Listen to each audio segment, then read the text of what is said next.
Kaya po mga pinamahal, narito na po tayo sa pinakamahalagang yugto ng ating pambalang gawain. Ito po ang pakinig ng salita ng ating pinakamahal na Jesus. Kaya inanyahan ko po kayong tumayo bilang pagbibigay galang sa salita ng ating pinakamahal na Jesus na dadalhin po ng ating beloved ordained preacher, beloved Brother Louie Angeles. Palakpakan po natin ating pinakamahal na Jesus. Amen. God bless you po sa ating beloved co-preacher, Brother Paul. Tayo po yung manalangin, opo dakilat mapagpala amang banal, Diyos na makapangyarihan sa lahat.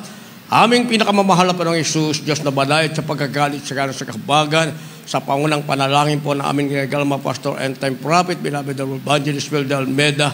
Maraming salamat po sa paglangis mo, sa bawat bahagi na yung gawain natapos na tigit, sa pagkilos mo sa aming kalagitnaan, sa yung Santong Espiritu nagbigay galak sa mga puso. At bagong lahat, kami po ay nagpakumbaba, lalo abang lingkod, sa amin po nagawang pagkukulang, pagkakamali, pagkasala, kabagan mo kami, patawari, lubos labis kami nagsisi, at sa aking mga labi, ikaw po maglagay, makatagad, dapat bikasin, ikaw po aking nasahan, po sa mo po ang pangunawa, kaisipan ng bawat napikinig, at patuloy kami samahan ng iyong kapangyarihan, sa pangalan ni Jesus, and we bind the power of darkness, and we send out, Satan cast out, be bound into hell, and be there forever in the name of our dearest Jesus I pray.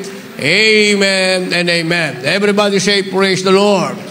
Una tingit sa lahat, ang pinakamataas na pagpupurit, pasalamat, kaluwalhatian at kadakilaan ay tangi lamang sa ating Diyos na buhay at makapangyarihan, walang iba, sa ating pinakamamahal na Panginoong Jesucristo.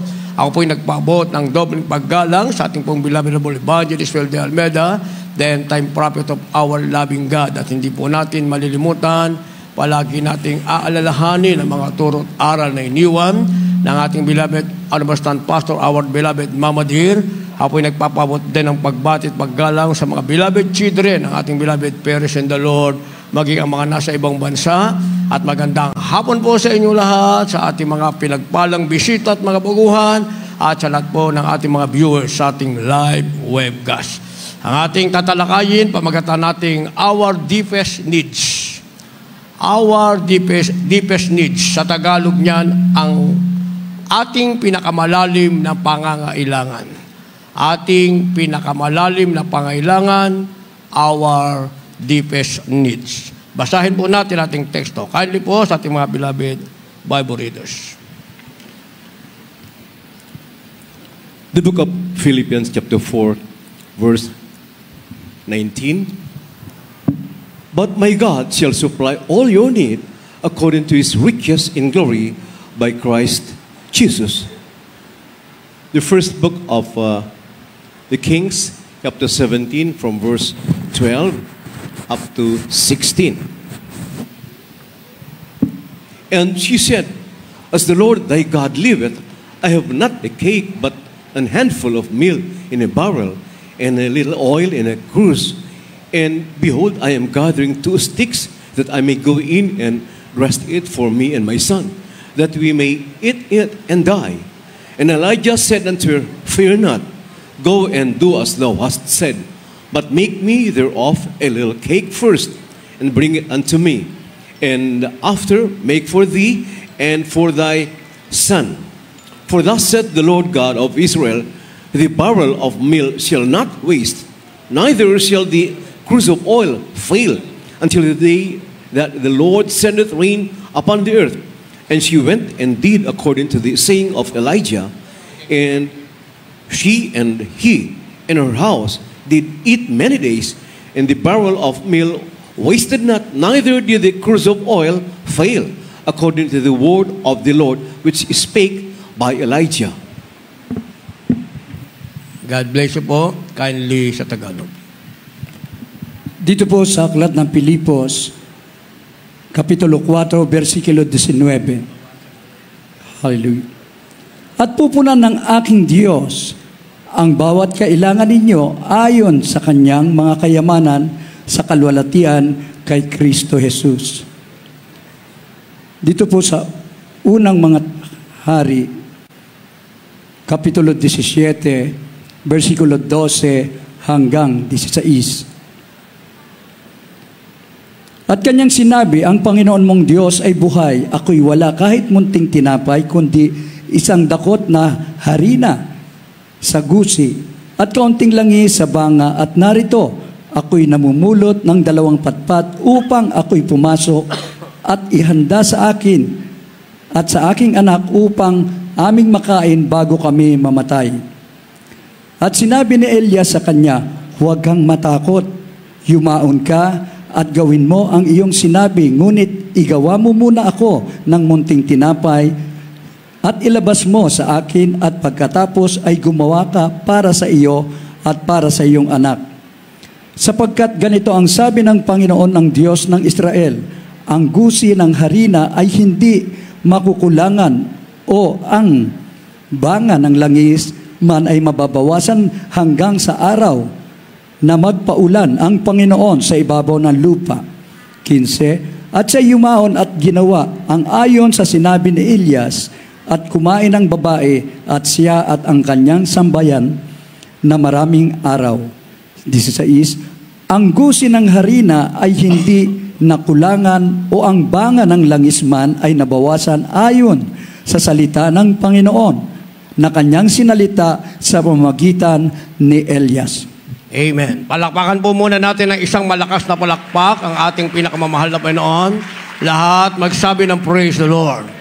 Ang ating pinakamahal na Jesucristo, ang ating mabait na Diyos sa langit, ang magpala ng kanyang banal na salita. Our deepest needs, o ating pinakamalalim na pangangailangan. Ang tao, mga minamahal, hindi siya nauubusan ng pangangailangan. Sa bawat sandali ng kanyang buhay, mga minamahal, yung engineer natin doon sa ating site sa Marilao, mga minamahal, sabi niya, nung wala pa daw siyang trabaho, wala daw siyang utang, mga minamahal. Pero ngayon, may trabaho na siya, ang sabi niya, mga minamahal, marami siyang utang. Ang ibig sabihin, yung kanyang tinatanggap na pagpapala ay kulang pa sa kanya, mga minamahal. Bakit? Dahil ang tao, mga minamahal, nabubuhay, hindi naman doon sa kanyang tunay na pangailangan. Bagkos nabubuhay siya sa doon sa mga bagay na hindi niya kailangan. Yung tinatawag na wants, hindi yung needs, mga minamahal. Pag sinabing wants, ito'y layaw lamang ng kanyang sarili na hindi naman niya kailangan. Kaya merong tinatawag na deepest needs o pinakamalalim na pangangailangan. Gayunpaman, sinabi ng ating nabasa sa Philippians chapter 4 verse 19, mga minamahal, ano man ang ating pangailangan, kung ito'y kailangan nating totoo, hindi naman tayo magkukulang. Dahil sa banal na kasulatan sinasabing, ang batang leon ay magugutom at kakapusin ng pagkain, datapwat ang mga anak ng Diyos kailanman ay hindi kukulangin ng mabuting bagay. Nasa banal na kasulatan yan.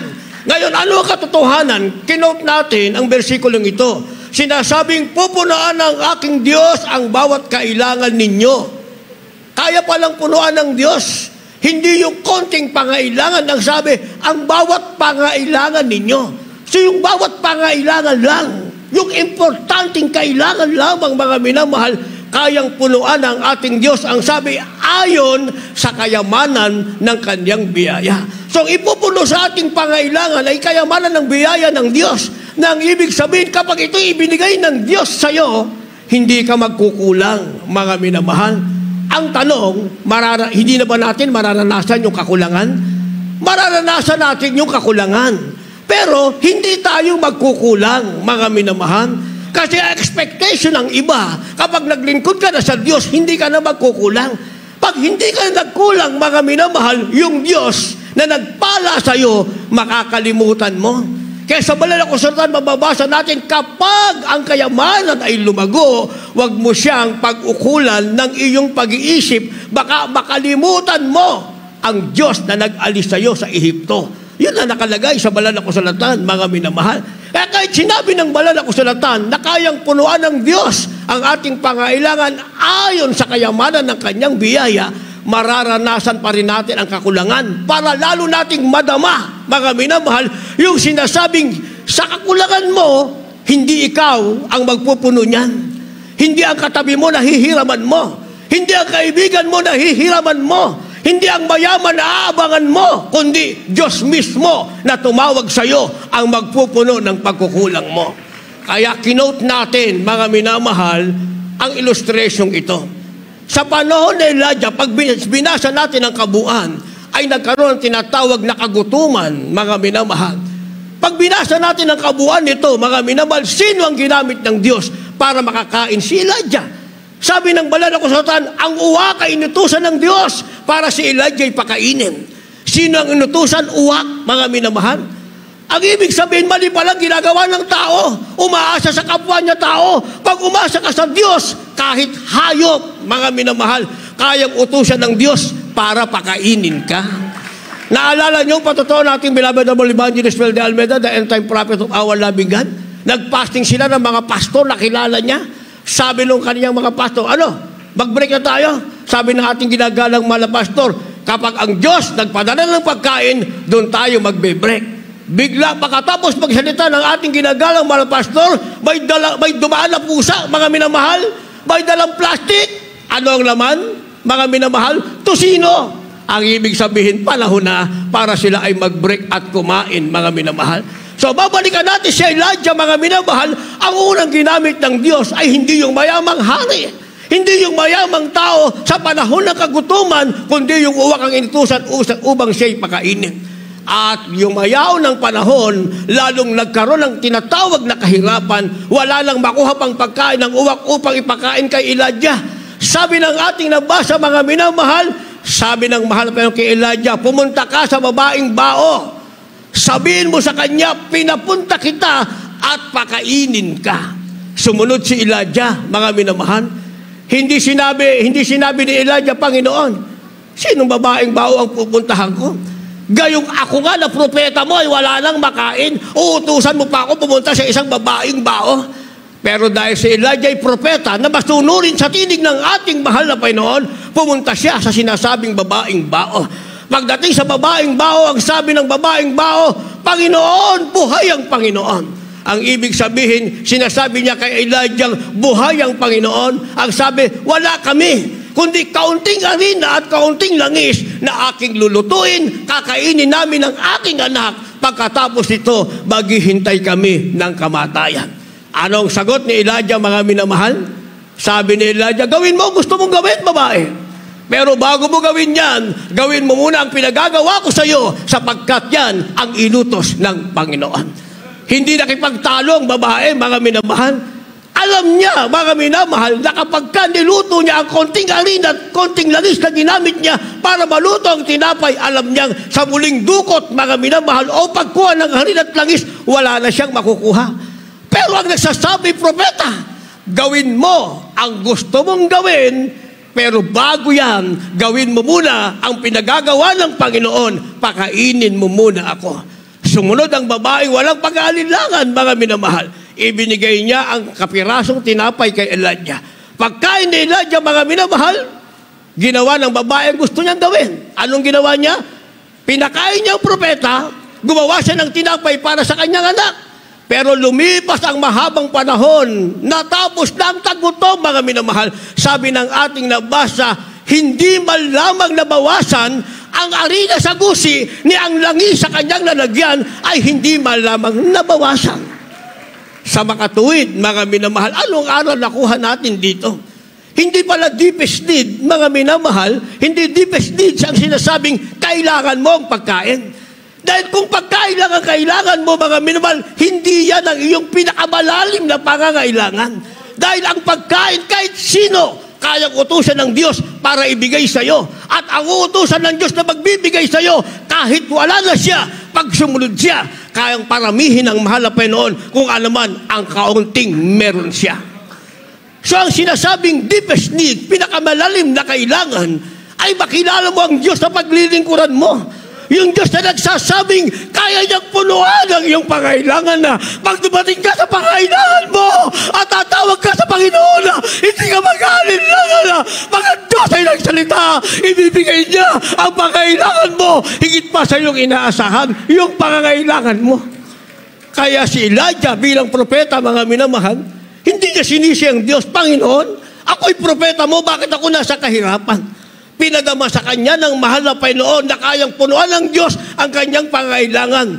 Kaya sa pamagitan ng uwak, sa pamagitan ng babaeng bao, mga minamahal, pinakain siya hanggang sa dumating na ang tinatawag na muling kasaganahan. Palakpakan natin ang ating mahal na Panginoon. Kaya sabi ng banal na kasulatan, mga minamahal, dapat nating malaman, merong sinasabing something far better. Something far better. Anong ibig sabihin nun, mga minamahal? Isang bagay na mas mahusay. Kasi sa atin, sinisip natin, ito ang aking plano. This is my plan. This is much better for me. Yun ang ating sinasabi sa sarili natin, mga minamahal. Pero merong sinasabing something far better. Pag sinabing something far better, isang bagay na mas mahusay, hindi ikaw ang gagawa. Diyos ang gagawa nito para sa iyo. Basahin natin. Kindly po. The book of Matthew chapter 6 verse 33. But seek ye first the kingdom of God and His righteousness, and all these things shall be added unto you. The book of the prophet Isaiah chapter 65 verse 24. And it shall come to pass that before they call, I will answer, and while they are yet speaking, I will hear. God bless you.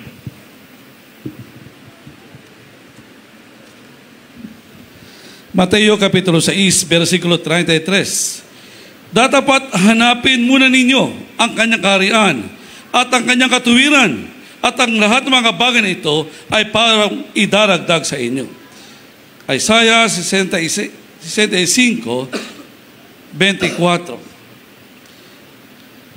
At mangyayari na bago sila magsitawag, sasagot ako, at samantalang sila ay nangagsasalita, aking didinggin. Palakpakan po natin ang isang malakas na palakpak ang ating malakas. Yung masayang palakpak. Yung napunuan ng Diyos ang inyong pangailangan, palakpakan natin na may kagalakan ng ating malapainan. Lahat magsabi ng praise the Lord. Sinasabi itong something far better, isang bagay na mas mahusay. Bakit? Ano ba isang bagay na mas mahusay? Ikaw ay nasa kakulangan, mag-isip ka, kulang ako. Babawasan ko ang aking oras sa mahal na Panginoon. Dadagdagan ko ang oras ko sa paghahanap buhay. O kaya bibitawan ko yung aking katungkulan sa mahal na Panginoon at hahanap ako ng bagay na kailangan ko para mapunuan ang pangangailangan ko, mapunuan ang pangangailangan ng aking pamilya. Yung ba sinasabing something far better? Paano mga minamahal kung yung pagkatapos nating magplano, nagkaroon tayo ng karamdaman? Pag nagkaroon ka na ng karamdaman, mga minamahal, there's no better thing. Wala nang mabuting bagay pa para sa'yo. Nasa karamdaman ka na eh. Hindi ba? Yan naman ang ating naranasan. Nang tayo nasa karamdaman na wala na tayong magawa, mga minamahal. Pati mga perang naipon natin, naubos na natin, wala na tayong magawa. Kaya nga ang solusyon natin, magpakamatay na lamang kagaya ng aking solusyon, mga minamahal. Walang kwenta ang negosyo, walang kwenta ang pera, masarap na pagkain, magandang damit, walang kwenta. Magpakamatay ka na lamang, and that is not hindi na sinasabing something far better, mga minamahal. Ano ang something far better? Ano ang mahigit na mahusay? Ang sabi ng ating nabasa, ang mahigit na mahusay, hanapin mo muna ang katuwiran at kaharian ng ating mahal na Panginoon. Yun ang higit na mahusay. Kaysa yung sinasabi natin, ito ang aking plano, mas mahusay ito. Mas mahusay. Hanapin mo muna ang katuwiran at kaharian ng ating mahal na Panginoon. Sabi ng ating nabasa, mga minamahal, pag nahanap mo na ito, diyan darating sa iyo ang higit na mas mahusay na bagay. Bakit? Pag nahanap mo na ang katuwiran at kaharian ng Diyos, ang sabi, at idadagdag sa iyo ng Diyos ang lahat ng iyong pangangailangan.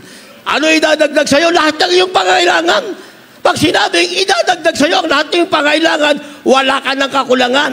Sapagkat kapag tayong kumilos, iniwan natin ang mahal na Panginoon, mga minamahal, marami tayong magiging kakulangan. Pero pag nanatili tayo sa mahal na Panginoon at naghanap tayo ng something far better, isang bagay na higit na mahusay, Diyos na ang magdadagdag ng ating pangangailangan. Ang hinanap natin, ang kanyang kaharian, ang kanyang katuwiran. Kaya nilagyan natin ngayon ng supporting verse. Sabi ng Isaiah 65, talatang 24, ang sabi ng ating nabas, mangyari na bago sila magsitawag, sasagot ako. At samantalang sila'y nangagsasalita, aking didinggin. Palakpakan muna natin ang ating mahal na Panginoon. So hindi na mahirap ito, mga minamahal. Hindi mo kinakailangang maghirap, magpagod ng pawis, isakripisyo mo ang paglilingkod mo sa Diyos, iwanan mo yung tungkulin, hindi mo na kailangan gawin pa. Sabi ng ating nabasa, pag nahanap mo ng kaharian ng Diyos, ang kanyang katwiran, idadagdag sa iyo ang lahat ng bagay, mapapatunayan mo. Dahil hindi ka pa tumatawag sa Panginoon, sumasagot na ang Diyos, hindi ka pa nagsasalita, dinidinig ka na ng ating mahal na Panginoon.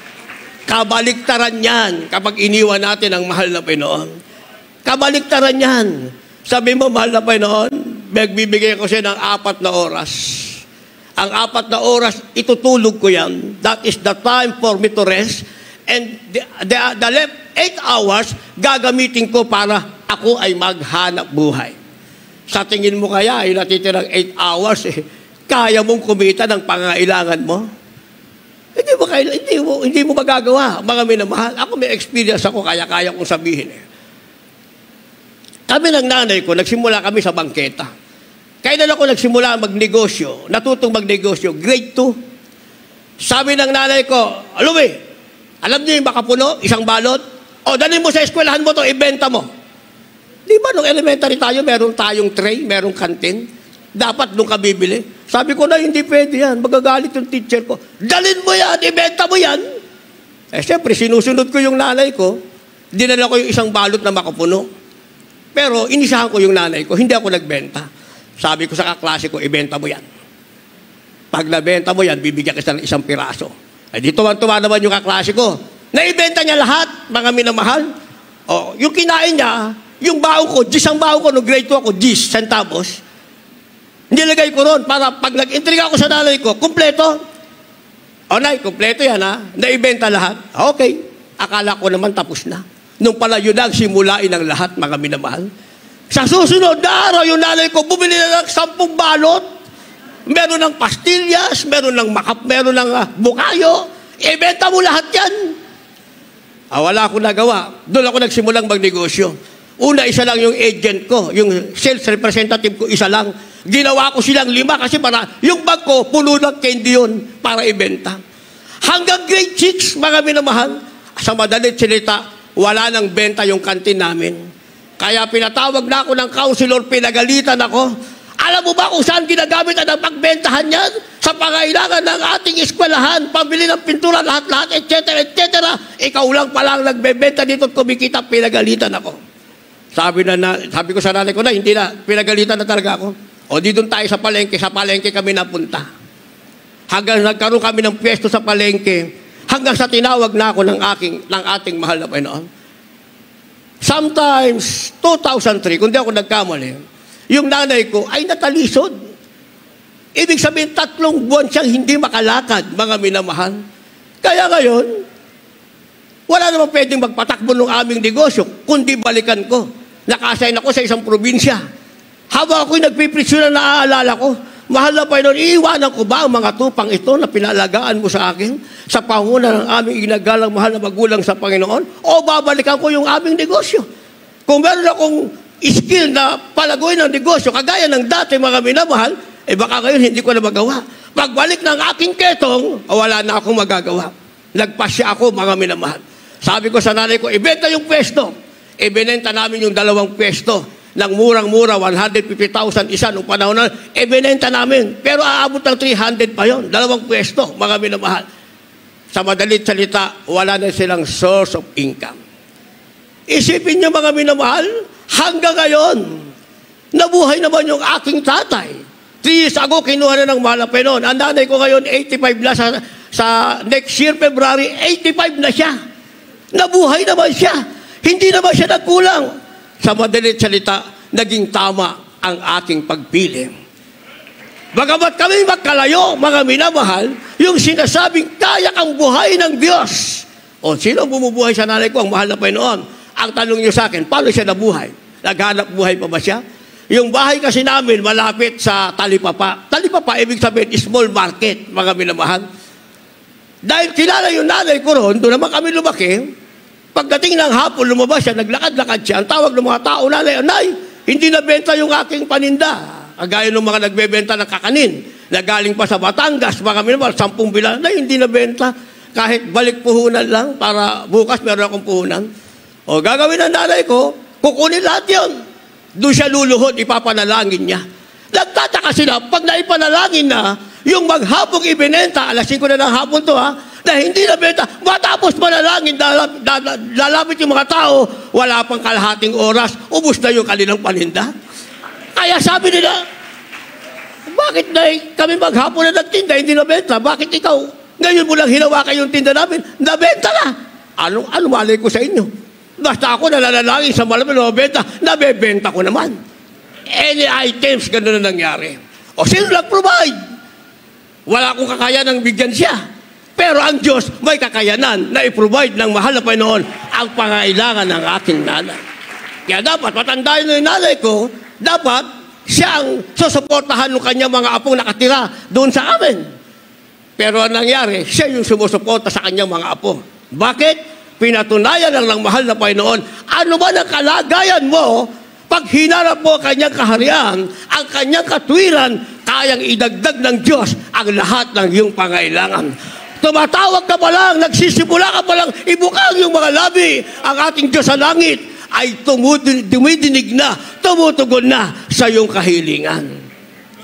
Walang dapat ipag-alinlangan, mga minamahal. Walang dapat isakripisyo. Bakit, mga minamahal? Dahil mayroong tinatawag an answer for everything. Ang ibig sabihin, mga minamahal, ng an answer for everything, isang sagot para sa lahat. Kapag nakuha mo yung yung deepest needs, walang iba ang ating mahal na Panginoon, pinagkatiwalaan mo siya, ang ibig sabihin, merong tinatawag na sagot, mga minamahal, para sa lahat. Lahat ng pangailangan mo, may sagot dyan. Lahat ng pangailangan mo, may katugunan dyan. Bakit?